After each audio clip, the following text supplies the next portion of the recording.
আশা করি সবাই ভালো আছো। দেশি মুরগি পালন থেকে আপনাদের জন্য আজকে একটা নতুন ভিডিও দেখাবো। তো আজকে ভিডিওটা যে ফার্মার যদি না মুরগি চাষ জানে তো সেইখানেতে কি কি ভুল হয় বা ফার্মের কি ভুল আছে সেই নিয়ে কিছু কথা আলোচনা করব। তো আসুন ভিডিওটা শুরু করি।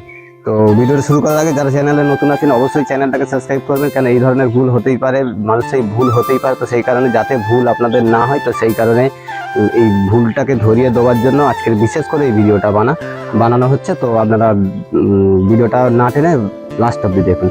তো আমি এখন দেখাবো যে এখানে দেখুন মুরগি চাষ করার ইচ্ছা আছে বা মুরগির পিছনে ইনভেস্ট করারও ইচ্ছা আছে, সেখান থেকে আয় করারও ইচ্ছা আছে, কিন্তু না জানলে যেটা হয় সেটাই দেখাবো। ছোট থেকে শুরু করেছিল 10টা বাচ্চা দিয়ে 20টা বাচ্চা দিয়ে শুরু করেছিল, তারপরে কিন্তু না কোনো বেনিফিট পাওয়ার পরে মনটা ভেঙে যায়। তো তারপরে আমার সঙ্গে দাদার যোগাযোগ। তো এই যে দাদার সঙ্গে কথা বলিয়ে দেবো যে ইনি মোটামুটি ফার্মিং করার ওনার ইচ্ছা আছে, কিন্তু কোনো মানে না নলেজ থাকলে যেটা হয়। তো দাদা কত মানে ক বছর ধরে আর কি এইভাবে ছোট ছোট করে মুরগি পালন করছে? আমি তো সেই বাচ্চা বেলা থেকেই আমার একটু মুরগি পাখি মানে বাচ্চা বেলা থেকে মুরগি পোষার একটা শখ, কিন্তু মানে মুরগির সম্বন্ধে আইডিয়াটা খুব কম আছে। তো ফ্রেন্ডস, এই আইডিয়া তো আমি ওনাকে দেবই, উনি যে ভুলটা করে রেখেছে আমি সেটাও দেখাবো।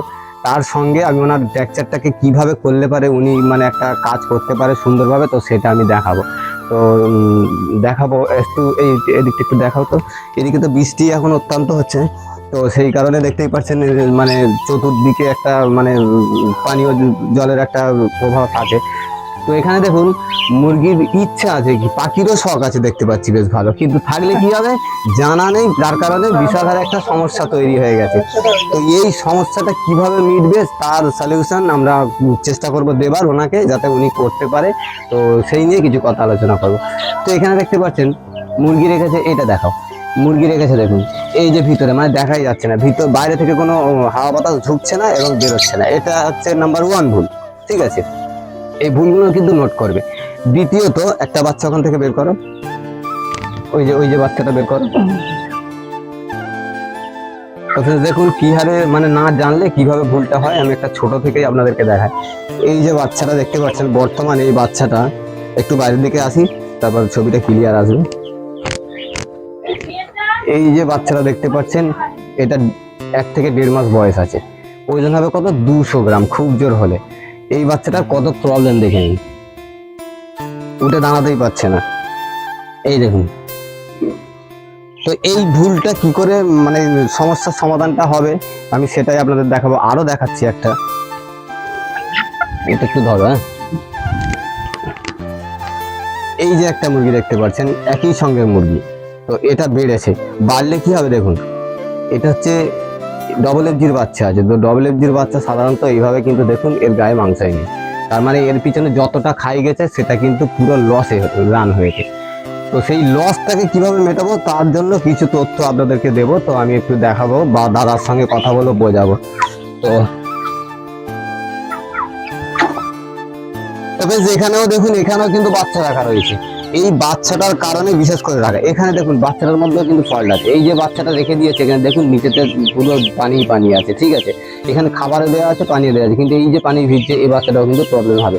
আর প্রথমত এত জিরো বাচ্চা তো এইভাবে রাখাই উচিত না, একটু তাপের প্রয়োজন। আপনারা সবাই জানেন, যারা রেগুলার আমার ভিডিও দেখেন তারা জানে যে এদের কত ডিগ্রি সেলসিয়াসের মধ্যে রাখতে হয়, সেটা আপনাদেরকে বোঝাই বা আপনাদেরকে বলেই থাকি। তো এই বাচ্চাটা এখন মিনিমাম 32 থেকে 34 ডিগ্রিতে 30 ডিগ্রির মধ্যে একটা রাখতে হবে, তারপর কিন্তু বাচ্চাটা সুস্থ থাকবে। তো এখানে দেখুন এই যে মুরগিটা, তো এর ওষুধটা আমি আপনাদেরকে বলে দেবো। এই মুরগিটা কেনা থেকে কোনো মেডিসিন দিয়েছে কি আমি জানি না, তবে আমার মনে হচ্ছে কোনো মেডিসিন নেই, যার কারণে দেখুন প্যারালাইজড হয়ে গেছে। এর ক্যালসিয়ামের ঘাটতি হতে পারে বা নার্ভের সিস্টেমের প্রবলেম হতে পারে। তো বর্তমানে এখন এটা আমরা কি করব, একে প্রথম ক্যালসিয়াম দিয়ে দেখবো যে ক্যালসিয়াম দেওয়ার পরে এ উঠে দাঁড়াতে পারে কি না, যদি না দাঁড়াতে পারে তারপরে কিন্তু আমরা একে অন্য মেডিসিন দেবো, ঠিক আছে। তো আমি সেটাও এনাকে বলে দেবো যেটা কিভাবে কি করতে হবে। আর আরেকটা জিনিস যেটা ফার্মের বিশেষ সিস্টেম, কোনো মানে যেসব মুরগিগুলো দেওয়া আছে কোনো জায়গা থেকে কিন্তু লিটার দেওয়া নেই, ধানের টুস বা কাঠের গুঁড়ো এগুলো কিন্তু অবশ্যই দিতে হয়। মুরগির ঠান্ডা লাগার মেন ওষুধই হচ্ছে কিন্তু মানে মুরগিটাকে বাতাবরণের সঙ্গে অ্যাডজাস্ট করা। তো এখানে এই ক্ষেত্রে কিন্তু কোনো বাতাবরণের অ্যাডজাস্ট নেই। এই বাচ্চাগুলো কতদিন বয়স হয়েছে? এগুলো আমি আজকেই নিচ্ছি। এগুলো আজকে এসছে।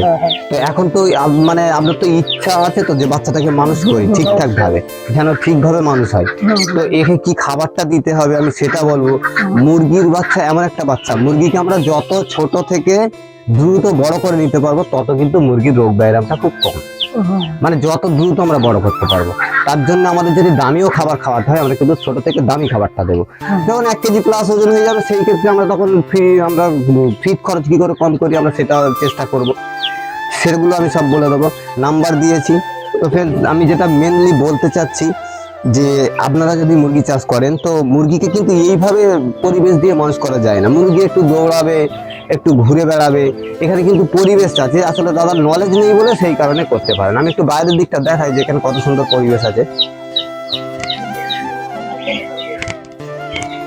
এখান থেকে দাঁড়ান, দেখতেই পাচ্ছেন এদিকে একটা কত সুন্দর জায়গা আছে, অথচ পুরো ঘেরা বাড়ি আছে।